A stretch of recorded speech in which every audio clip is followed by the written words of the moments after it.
As the trade war between the United States and China continues to unfold, the economic landscape for both nations remains fraught with uncertainty. Recent developments have shed light on the precarious position of Chinese manufacturing, particularly as the country grapples with rising unemployment and a sluggish economy. With President Trump embarking on his second term, the potential for significant job losses looms large, reigniting fears of a deeper economic crisis within China. In recent negotiations, U.S. and Chinese officials agreed to temporarily reduce tariffs that had previously strained trade relations, providing a brief respite for manufacturers. However, the relief appears to be minimal as many Chinese factories remain unable to rehire workers or process shipments. A toy factory owner expressed the gravity of the situation, stating it's existential. "We might not exist due to the overwhelming uncertainty surrounding business operations." This sentiment echoes throughout the manufacturing sector, where companies are struggling to maintain viability amid fluctuating demand and regulatory pressures. Alicia Garcia Herrero, chief economist for the Asia-Pacific region at Natixis, noted that the current job market is far less favorable than during Trump's first term. The persistent slowdown in the housing market and high youth unemployment rates have exacerbated the vulnerabilities of China's export-driven economy. "The situation is clearly much worse," Garcia Herrero stated, emphasizing the critical need to preserve the roughly 100 million manufacturing jobs that underpin the livelihoods of countless workers. According to a report from Natixis, should U.S. tariffs remain at about 30%, exports to the United States could plummet by half, resulting in the loss of up to 6 million jobs. If the trade war escalates anew, that figure could rise to 9 million. The implications of such job losses are profound, especially as the nation prepares to welcome a record number of new college graduates into an already strained labor market where youth unemployment hovers in the double digits. Data reveals a stark contrast in economic performance between now and earlier years. In 2018, China reported its urban jobless rate at a 15-year low, but since then the landscape has shifted dramatically. The pandemic, coupled with government crackdowns on key industries, has led to a surge in unemployment and diminished prospects for new graduates. In April, youth unemployment reached 15.8%, with forecasts suggesting a spike as new graduates enter a saturated job market. While the U.S. grapples with its own economic challenges, such as reliance on rare earth metals from China and the risk of inflation due to disrupted supply chains, the resilience of the Chinese government gives it a relative advantage in enduring trade strains. Diana Koileva, chief economist at Inodo Economics, pointed out that the Chinese government can manage labor market discontent more effectively than U.S. politicians can handle consumer frustration over empty shelves. The current state of trade relations between the two countries reflects a precarious balance, as evidenced by the drop in new export orders from China, which fell to their lowest level since 2022. Many factories, particularly in Guangzhou's garment industry, have already begun closing due to reduced orders from foreign buyers. One factory owner noted the current job market is much worse than before, underscoring the mounting challenges faced by job seekers and employers alike. In the face of these challenges, the Chinese government is taking steps to stabilize employment and support exporters. Yu Jiadong, a senior official at the Ministry of Human Resources and Social Security, highlighted the government's commitment to aiding companies in retaining employees and fostering entrepreneurship among the unemployed. However, the effectiveness of these measures remains uncertain as market conditions continue to fluctuate. As the U.S. and China navigate this complex and evolving trade landscape, the repercussions of their decisions will reverberate throughout global markets. While temporary tariff reductions may offer a glimmer of hope, the path forward is laden with uncertainty. Analysts and economists alike will be watching closely to see how these developments unfold, particularly as both nations grapple with the formidable challenges posed by economic interdependence and the specter of job losses that could reshape the industrial fabric of China. As the situation evolves, the global community will be keenly aware of the potential ramifications, not just for the two nations involved but for the broader international economic ecosystem. In a complex geopolitical landscape, China's influence continues to permeate South Korea's political and social fabric, raising concerns about the implications for regional stability and democratic integrity. Recent reports detail a multifaceted approach by China, ranging from support for pro-China politicians to accusations of espionage and online manipulation. The findings based on open-source intelligence highlight a significant shift in the balance of power within South Korea, largely orchestrated by the pro-China Democratic Party of Korea (DPK). At the forefront of this influence is Lee Jae-myung, the DPK's candidate in the upcoming presidential elections. Lee has been vocal about his desire to enhance relations with China, often criticizing the U.S.-South Korea alliance as inequitable. He has even suggested canceling the deployment of the Terminal High Altitude Area Defense THAAD system, arguing that it serves U.S. interests by encroaching on China's maritime access and surveillance capabilities. His anti-Japan rhetoric further aligns him with Beijing's narrative, particularly regarding historical grievances. The DPK's influence is not new. Former President Moon Jae-in, who served from 2017 to 2022, also fostered closer ties with China. However, his administration faced accusations from current President Yoon Suk-yeol of leaking sensitive intelligence related to THAAD, which has fueled tensions between the two political factions. Moon's controversial assertion that South Korea's founding was illegitimate due to pro-Japanese influences under U.S. guidance has added another layer to the contentious political discourse. Cultural engagement has also become a tool for China's soft power in South Korea. As of late 2023, there were 39 Confucius Institutes operating in the country, promoting narratives sympathetic to the Chinese Communist Party's CCP. Moreover, Seoul National University hosts a Xi Jinping collection room filled with literature donated by the Chinese leader, further embedding Chinese cultural influence within South Korea's educational institutions. Alarmingly, allegations of sexual bribery have surfaced, suggesting that some high-ranking South Korean officials may be beholden to the CCP through illicit means. A senior South Korean intelligence official revealed to Epoch Times that these tactics have effectively compromised several key figures within the government and business sectors. Espionage activities have also escalated, with incidents reported of Chinese nationals using drones to gather intelligence on U.S. and South Korean military installations.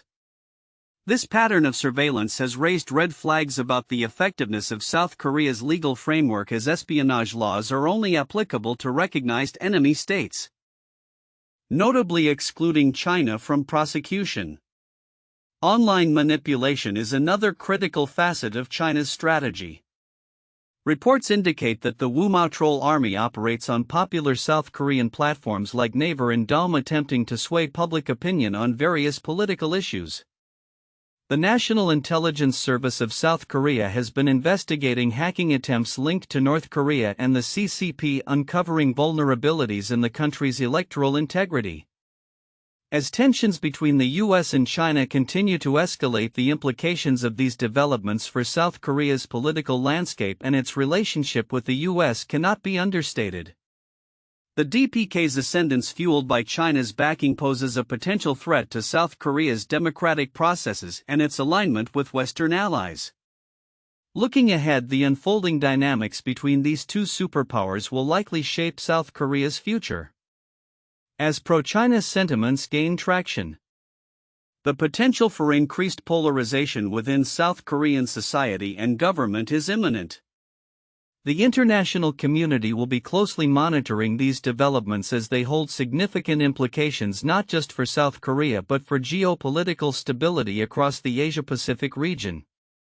With the presidential elections on the horizon, the choices made by South Korean voters will resonate far beyond their borders, influencing the balance of power in a rapidly changing world. In the ever-evolving landscape of global trade, the impact of tariffs and economic policies reverberates through industries and economies worldwide. As the United States and China resume negotiations over trade, the stakes have never been higher, particularly for China's labor market, which is increasingly vulnerable due to a series of economic challenges. After years of escalating tensions, President Trump has once again turned his attention to China. reigniting discussions about tariffs that had previously been a hallmark of his administration. In his first term, he famously claimed that his trade policies had cost China 5 million jobs, a statement that stirred controversy among economists who debated the actual economic impact of such measures. Now, 4 months into his second term, the effects of those tariffs are more pronounced as China grapples with a significant housing slowdown and rising youth unemployment. According to economists, the current environment is markedly worse for Chinese workers than during the previous trade war. Alicia Garcia Herrero, chief economist for the Asia-Pacific region at Natixis, noted the situation is clearly much worse, emphasizing the importance of preserving manufacturing jobs in a country where the labor market is under immense pressure. With persistent property sector struggles exacerbated by the COVID-19 pandemic, many workers find themselves feeling poorer and less secure in their jobs. This week, U.S. and Chinese officials reached an agreement to temporarily lower tariffs, providing a glimmer of hope for manufacturers caught in a web of trade uncertainties. However, the relief appears minimal for many businesses. A toy factory in China reported being unable to ship products or rehire staff, with its owner expressing existential fears for the company's future. "There is so much uncertainty. I don't know what will happen tomorrow," the owner lamented. The potential consequences of ongoing trade tensions are dire. A recent report from Natixis warned that if U.S. tariffs remain at a minimum of 30%, exports to the U.S. could be halved, leading to a loss of up to 6 million manufacturing jobs. Should the trade war escalate, job losses could reach 9 million. This stark reality looms over the Chinese economy, which has been struggling to recover from pandemic-induced setbacks and is projected to grow at a rate below the government's target of 5% this year. The unemployment rate among young Chinese workers is particularly alarming, with figures from April showing a double-digit rate of 15.8%. This number is expected to surge as approximately 12 million new university graduates enter the workforce, compounding the challenges faced by an already strained job market. Many graduates are finding it increasingly difficult to secure positions, with a graduate student in Chongqing stating that more than 80% of her classmates are struggling to find employment.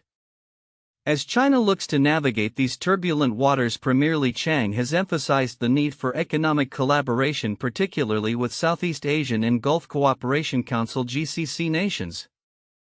At a recent economic forum in Kuala Lumpur, Li called for the removal of trade barriers, advocating for a more interconnected global market.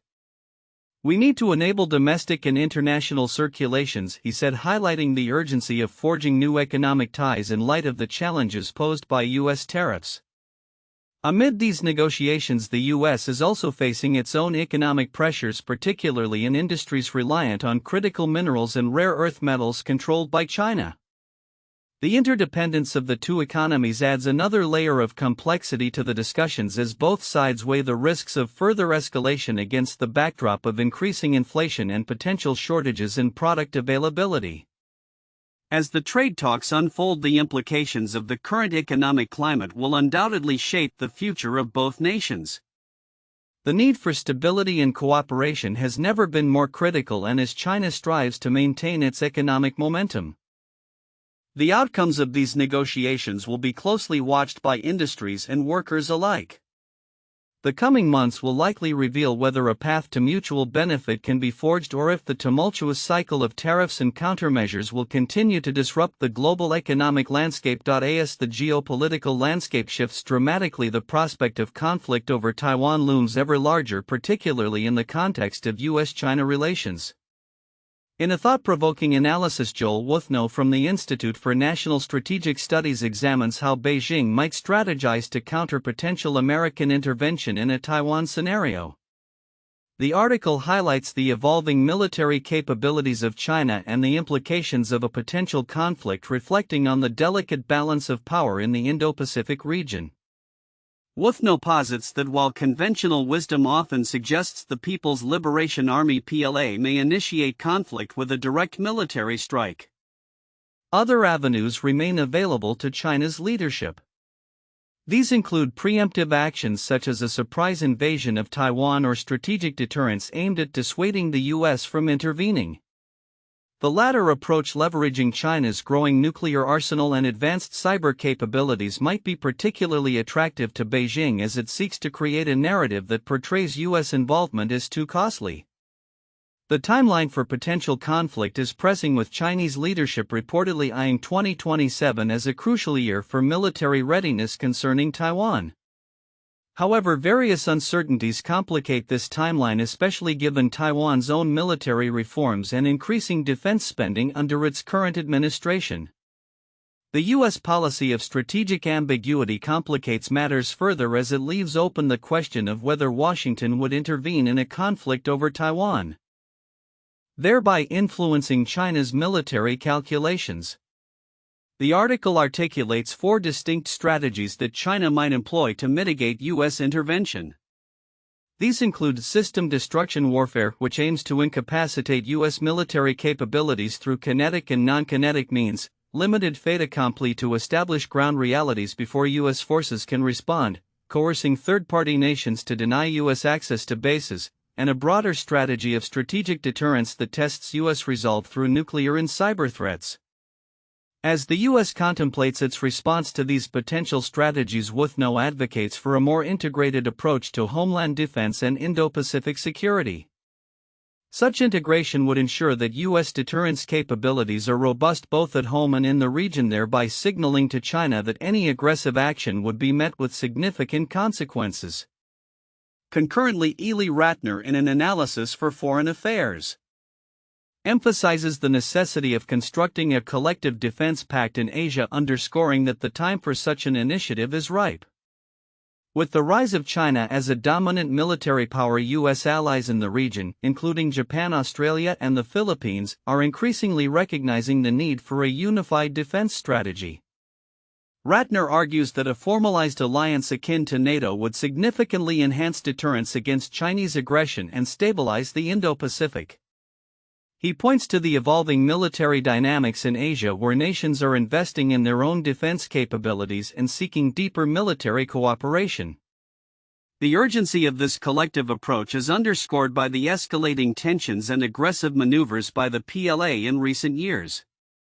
As regional allies face increasing pressure from China, they are starting to see their security interests as interconnected, particularly regarding Taiwan. In a related development, Taiwan has recently enacted stricter conscription rules aimed at safeguarding national security, specifically targeting individuals with ties to China. This move reflects Taiwan's heightened sensitivity to potential espionage and loyalty concerns within its military ranks, as cross-strait tensions remain a pressing issue. As the U.S. navigates its foreign policy in the Indo-Pacific, the implications of these analyses become increasingly salient. The interplay of military preparedness, strategic alliances, and evolving defense postures will undoubtedly shape the future of regional stability. With the specter of conflict over Taiwan looming large, both U.S. and Chinese strategies will need to adapt to mitigate risks and reinforce deterrence. In conclusion, the convergence of these narratives reveals a critical juncture in U.S.-China relations, where the potential for conflict over Taiwan necessitates not only robust military readiness but also innovative diplomatic strategies. As the U.S. continues to re-evaluate its alliances and defense commitments in the region, the establishment of a cohesive Pacific Defense Pact may emerge as a pivotal step toward maintaining peace and stability in an increasingly volatile geopolitical landscape. The coming years will be crucial in determining whether strategic ambiguity can effectively deter aggression or if a more unified approach is required to secure the interests of all nations in the Indo-Pacific. In an era where diplomacy is increasingly played out in the realm of language and interpretation, the recent remarks by U.S. Secretary of State Marco Rubio underscore the complexities and challenges of navigating international relations, particularly between the United States and China. Speaking candidly about his mistrust of Beijing's English translations, Rubio declared that they are never right. This statement not only highlights the ongoing tensions between the two superpowers but also reflects broader concerns regarding the accuracy and reliability of translated communications in diplomatic exchanges. Rubio, who is currently one of the most influential figures in U.S. foreign policy under President Donald Trump, emphasized the necessity of consulting the original Chinese texts to grasp the true meaning behind statements made by Chinese officials. During his confirmation hearing earlier this year, he articulated this point, advising his colleagues to approach Chinese communications with skepticism. "Don't read the English translation that they put out because the English translation is never right," he stated, signaling a clear call for a more cautious and informed approach to understanding China's diplomatic language. The mistrust surrounding translations came into sharper focus during a recent phone call between Rubio and Chinese Foreign Minister Wang Yi. In this conversation, Wang used the idiom "hao zi wei ji," which was translated by Beijing as "act accordingly." However, foreign media took a more critical view of the term, with Reuters translating it as "conduct yourself well" and Bloomberg rendering it as "conduct yourself properly." This episode illustrates the potential for misinterpretation and the significant role that language plays in shaping diplomatic narratives. As these linguistic divides continue to complicate U.S.-China relations, the implications extend far beyond mere words. The struggle for accurate interpretation reflects deeper cultural and political schisms, with analysts suggesting that the intended audience often influences how statements are framed and translated. This raises critical questions about the objectives behind diplomatic discourse and the strategic calculations that inform these translations. In a related development, Chinese Foreign Minister Wang Yi recently reiterated China's commitment to supporting African nations during a meeting with representatives from over 50 African countries. He emphasized that strengthening cooperation with Africa would remain a cornerstone of China's foreign policy, marking a significant upgrade to the strategic partnership between China and the continent. Wang's declaration comes as China seeks to reinforce its position as a key ally for developing nations, asserting that it will prioritize mutual support on issues vital to both sides. This context of diplomatic engagement highlights the dual role of language in shaping international relations. While linguistic precision is essential for clear communication, the underlying intentions and geopolitical dynamics often complicate straightforward exchanges. As China continues to assert its influence globally, the importance of culturally and contextually aware translations becomes increasingly critical. Looking ahead, the ongoing debates surrounding translation accuracy and diplomatic rhetoric will likely persist, particularly as geopolitical tensions escalate. The interplay of language interpretation and international relations will remain a focal point for analysts and policymakers alike, prompting a re-evaluation of how nations communicate and understand one another in an increasingly interconnected world. As these developments unfold, the quest for clarity in translation may prove to be as vital as the diplomatic efforts themselves, shaping the future of U.S.-China relations and beyond.